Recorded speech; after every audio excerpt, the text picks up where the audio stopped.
morning, my friends. It's your old pal Jordan the Lion. How y'all doing today? I hope you said well. Today we are adventuring in Palm Springs. We're going out to visit a famous YouTuber named Memory Lane Trips with Steve. I've never met him before, but we have the same interests, and we thought it might be fun to vlog together today. Let's go have a blast. Daze with Jordan the Lion. It begins right now. I love these old signs. I know, I do too. Well, we have arrived. Steve and I started driving out, exploring Palm Springs, and check this out. He was showing me the old, this is the bootlegger, but this was the old Don the Beachcomber here in Palm Springs. Isn't that cool? Love those tiki gods out there. So we'll take a look at this house. It's kind of an unassuming house, but this was Kirk Douglas's house, his second Palm Springs home right here. And Steve was telling me that when they were making It's a Mad, Mad, Mad, Mad World, Spencer Tracy and Katharine Hepburn were staying out here because they did some of the filming out in this area. Kind of cool. Not your typical Hollywood home. My friend Scott Michaels always loves to see the mailboxes of famous people, so there's Kirk's Palm Springs mailbox. Take a look at this property, isn't that great? Wow. That's definitely the kind of place I'm gonna get when I move out of my parents' house. This was Dinah Shore's house, and now apparently Leonardo DiCaprio, who I'm a big fan of actually, owns it. That's somebody who, I have to give him credit. The guy he can make any character come to life, whether it be someone who actually lived or right off of a page. I remember seeing him in This Boy's Life, which was a true story. It was a book by Tobias Wolff, and he was just amazing in that. And then he's done Howard Hughes and Catch Me If You Can. He's just an amazing actor. Definitely one of those people I'd love to hang out with and meet sometime. What a beautiful place. Of course, he was in Once Upon a Time in Hollywood recently. Rick Dalton in that. He was amazing in that. Of course, the Dinah Shore show. So she was a mainstay out here. I mean, she's got roads named after her out here.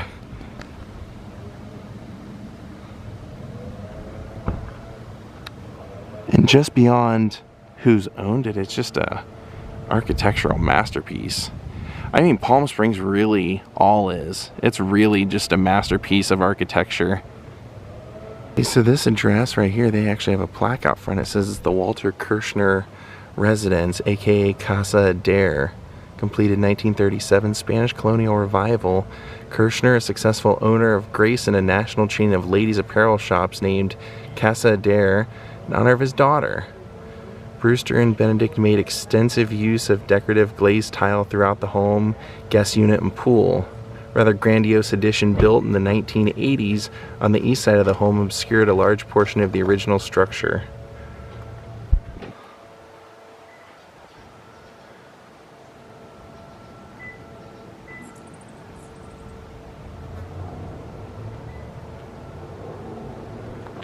And here's the front of Casa Adair. We were looking through that gate where the plaque was, but here you can kind of look inside and see the house and the fountain and everything look like.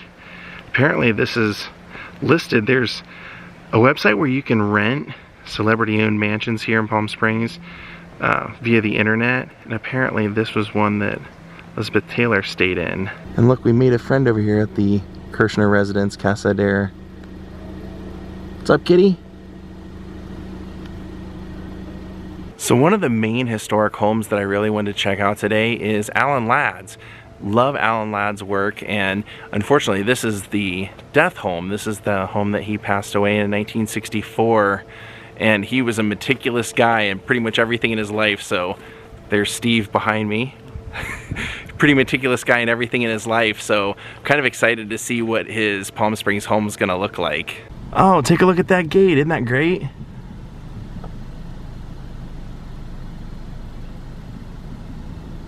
Very cool. Take a look at this place. Carl Heyman residence. 1964 Desert Modern. The Heymans first visited Palm Springs in the 1930s. The unique modular cast aluminum sunscreens were designed by architect John DeCoven Hill for the Tennessee Fabricating Company. Their rich ornamental texture complements the strong, simple volumes of Frey Chambers design for this custom home. Take a look through there.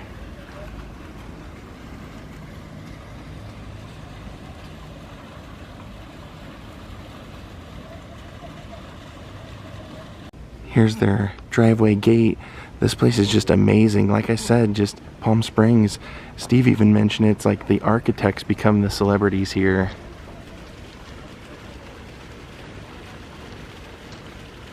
Because the houses, even if somebody famous didn't live in them, they're just amazing to come look at.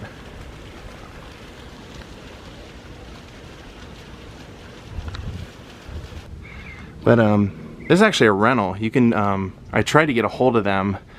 You can rent it for weddings.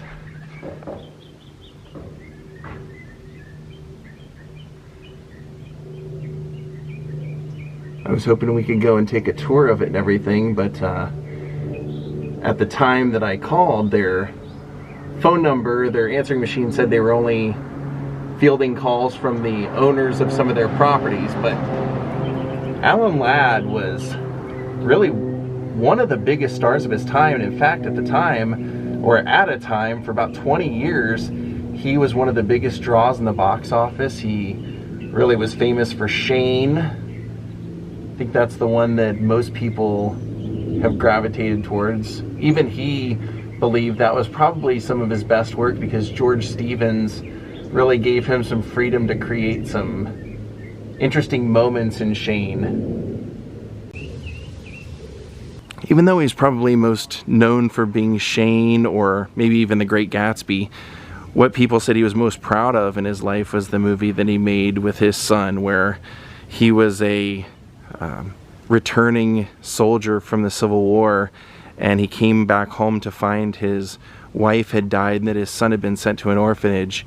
So he goes to retrieve his son and finds out that his son can't speak.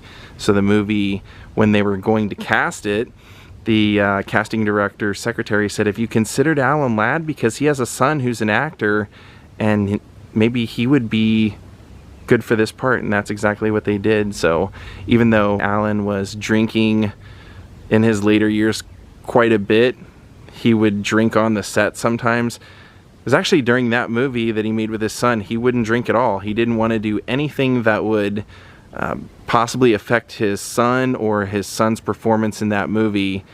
And a lot of people say it really was one of the greatest things that Alan Ladd ever did. And that movie was called The Proud Rebel. Now take a look at this house. Isn't this incredible? You see all those statues and everything out front? Let's see who this belonged to. You can probably tell by looking at the piano mailbox right here. That's one of the clues. Isn't that great? That, and then maybe the fact that there's a sign here that says Piazza di Liberace. That's right. This was the old Palm Springs Liberace estate. I wish they had the fountains on here, because those are great. Let's take a look.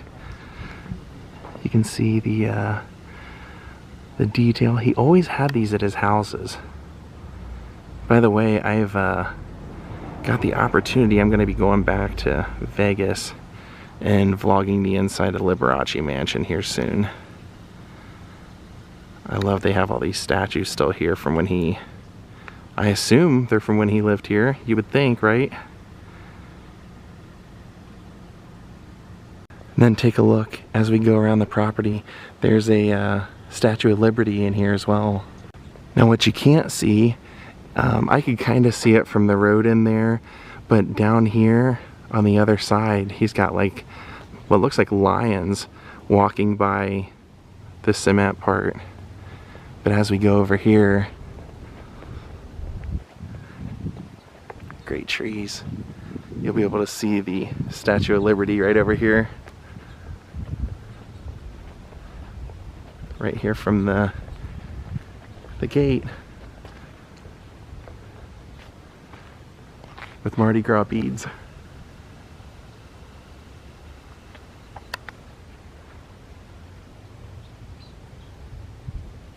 I just kind of look at this and imagine his limo being parked right there waiting for him to come out.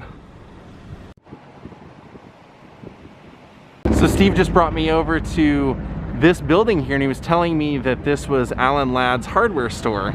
So I started reading up on it. It was kind of interesting to find out that how this all came about was when Alan and his wife moved out here, when they bought this house out here in the 50s, they had the house built and everything. They contacted the builders because they wanted to do an addition onto the house. And when they called the builder, whose name was Higgins, to come out, they found out that that Alan and he had both went to North Hollywood High School. And so they got along pretty great right away. And when they started talking about additions they wanted to put onto the house, they quickly realized that they couldn't get all the lumber and everything that they needed around here. So they started talking about it and decided that maybe they should go into business together. And even though Alan was producing a movie at the time and Higgins was building like 7 different houses, they worked overtime together. I guess they said they would work 14-hour days to try and put this together to bring Palm Springs a hardware store. So this was once known as Alan Ladd Hardware. And Steve was telling me that up until a few years ago, right around the corner over here on the side of the building, you could still see where they had it painted Alan Ladd Hardware. So you're saying it used to say it right up there when you would drive by for years. So now we've went inside and you can see that they've turned it into all kinds of different businesses that connect through here, but this all used to be the big hardware store here in town. And inside the building they have all these memorable film posters, but right there you see Lucille Ball, Alan Lane, Shirley MacLaine, Dean Martin. They better have Alan Ladd. There's Elvis and the Flaming Star. The Nelsons, Bob Hope, Katharine Hepburn,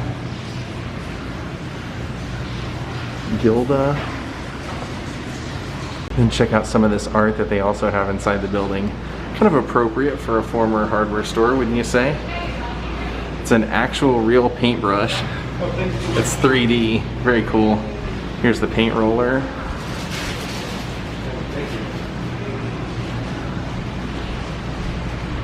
Okay, so now that we made it to the totally opposite side of the building, we do have an acknowledgement here. Right there it says 500, formerly the Alan Ladd building. So there we go. I'm so glad I followed you down here. I didn't even think about coming down. Operated by the Ladd family. An upscale hardware store until 2002. Steve's taking me out to a little bit of lunch here in Palm Springs. We're going to a place called Sherman's Deli. I'm gonna eat outside, of course, because of the mandate, but the interior has a lot of great film history. There's a killer Elvis. Of course, that is Picasso. John Wayne, Miss Russell. Oh, Karen Black. Nice. Kay Ballard. And Shecky Green. We have some baseball ones back here because the Angels originally had spring training out here. There's Willie Mays.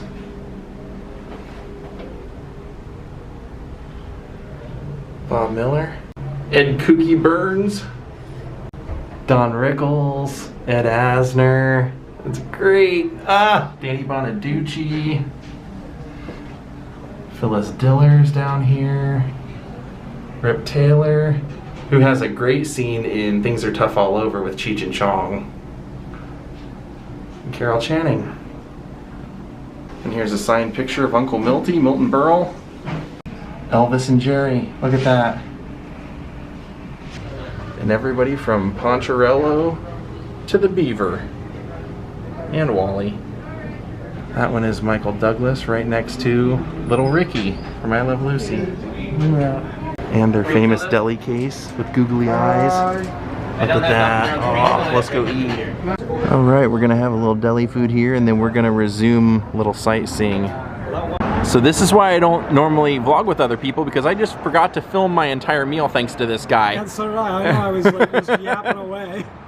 All right, even though we're losing a little bit of the daylight, we're still gonna see a few houses before the sun goes down. Oh, this is it? This is great. This used to be Walt Disney's house.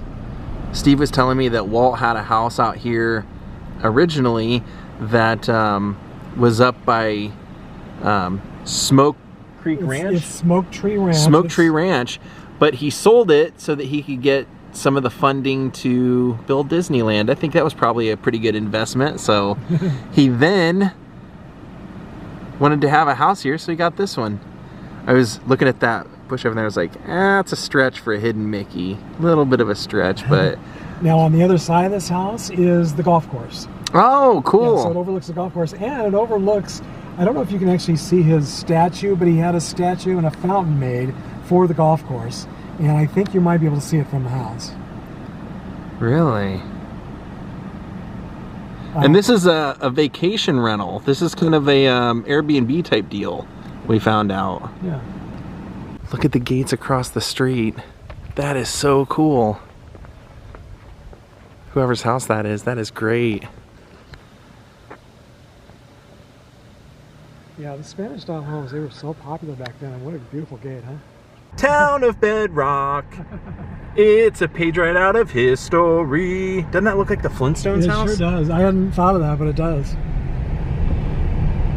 Now here's definitely a mid-century modern home, and this one was Chuck Connor's house, the rifleman. He was also in Roots. I mean, he was in a ton of stuff, but I think everybody probably knows him primarily from the rifleman. One of the interesting things to me about Chuck Connors is that he was a professional athlete in 3 different sports. If you go to the vlog I made at his grave, he was on the Celtics, I think he was on the Cubs, and I want to say the Bears. Yeah, pretty crazy. Guy was extremely talented. The rifleman. So this is not one of our famous home stops, but it's a beautiful house. But it's right next door to one of our stops. Isn't that incredible?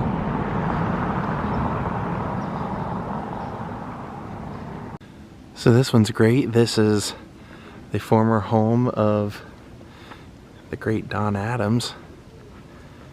Maxwell Smart. Not only Maxwell Smart, but Inspector Gadget. Can't forget that one.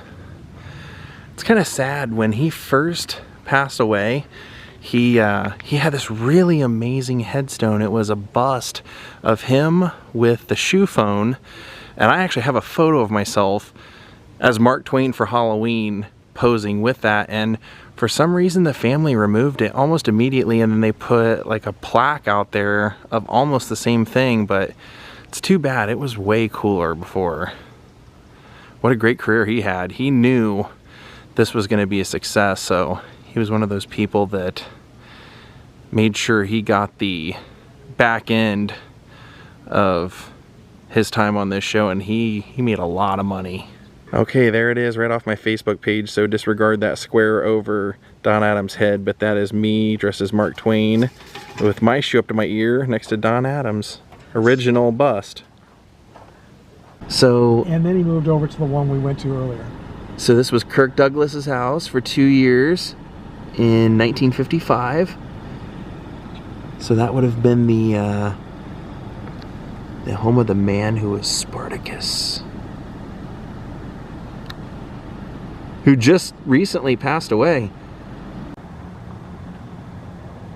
So this is funny. Just as I got out of the car to walk over and vlog it, a gentleman was out finishing up his walk and was crossing this street over here and actually walked right in. He owns this house. This was Bob Hope's house. Look at that. Casa Hope. And it says, this Spanish-style ranch home and casita was the first home purchased in Palm Springs by Bob and Dolores Hope. Acquired in 1941. The beloved home remained the Hope family, in the Hope family for 72 years. Isn't that cool? So that's it. 72 years owning this home in the family. And if you don't know, I'll be the one to tell you, Bob Hope at one time was a very, very, very large landholder in California. In fact, I think they said he had either the most property in California or the second most at one time. So kind of cool to see this. Okay, so this house, this is the El Nido. This one is also a vacation property that they're touting as being Dorothy Lamour's house. And Dorothy Lamour was really big in her day, the 30s, 40s, especially one of the biggest actresses on the screen. But I primarily know her from Bob and Bing movies. I loved those movies, and it's, you know, she's right here in the area of where both of those guys live. So it's kind of funny to think that they probably talked about making those movies while living out here. But yeah, this was her house, El Nido. This house on the corner for sale is the Bob Hope second home here. So take a look at this. Since it's for sale, they've got it all lit up and everything. They've got a plaque here. Plaque says the Home of Hope, built in 1935. Bob Hope and wife Dolores Hope purchased this home in 1946. The Hope family enjoyed many years living here while in their beloved Palm Springs. The Hope estate sold the property 67 years later in 2013.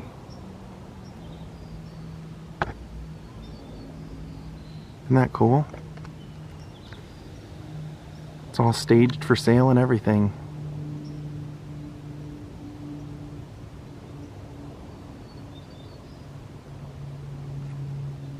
Oh, it's in escrow, so it looks like someone's already hopped on this one.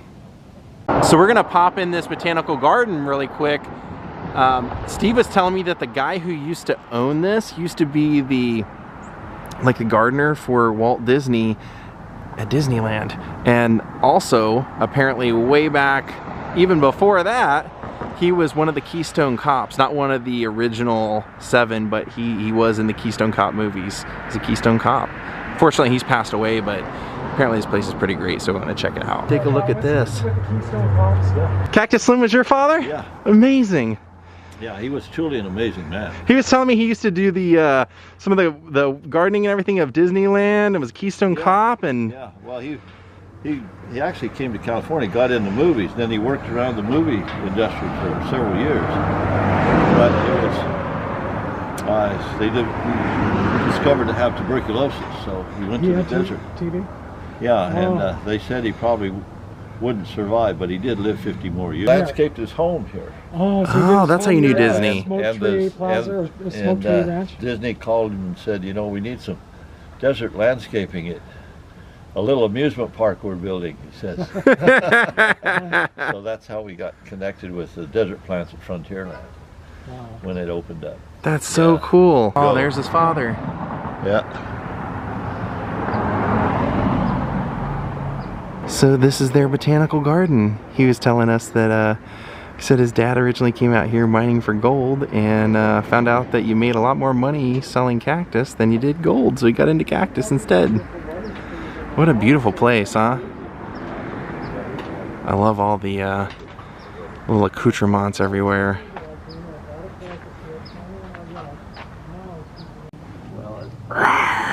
They're getting ready to close right now, so we'll have to come back, but kind of nice to just take a look around. We're open every day 10 to 4, just closed Wednesdays. All right, we'll come back and explore this another time then. Wow, what a great day in Palm Springs today. I hope you guys enjoyed this. All right, Steve. Well, it's now 9:30 in the evening. You've shown me around Palm Springs and been a great guide. I got to see a lot of really cool houses that I'd never seen before. Would you like to direct people onto where they can find you on YouTube if they want to hang out with you more and get to know more of your channel? Yeah, if you haven't already seen my channel, it's Memory Lane Trips with Steve. And as we were saying earlier, at least that's the name right now. Yeah. Over the year, my channel is, I started about 3.5 years ago, and I think I've changed my channel name a dozen times. Hopefully this is the last. Yeah, you got to find one. what works. Yeah, I think this works for me. And so. yeah, and you do graves, you do all kinds of stops. You've been a little bit of everywhere, all over the country. So well, and you've been the biggest inspiration. So my channel is a lot Thank like you. yours. So hopefully I try to do things you don't do, but that's pretty hard to do since you do just about everything and beat me to everything I try to get to. But it's okay. My channel is still different than yours. I still do it a little. Absolutely, everybody. Put my own spin on it. Exactly, everybody puts their own twist. Yeah. So thank you for being such a great guide, and we'll do this again in the future. Oh, I hope so. This has been fantastic. It's a really fun day. Awesome, me Thanks, too. Jim. All right, bye everybody. All right, everybody, that is going to do it for us here in Palm Springs. What a great day. Thank you, Susie Robertson and Josh Stone, for becoming my newest Patreons. Thank you all for watching. Thank you, Memory Lane Trips with Steve, for hanging out today, and we'll see you all next time. Have a great night, and goodbye.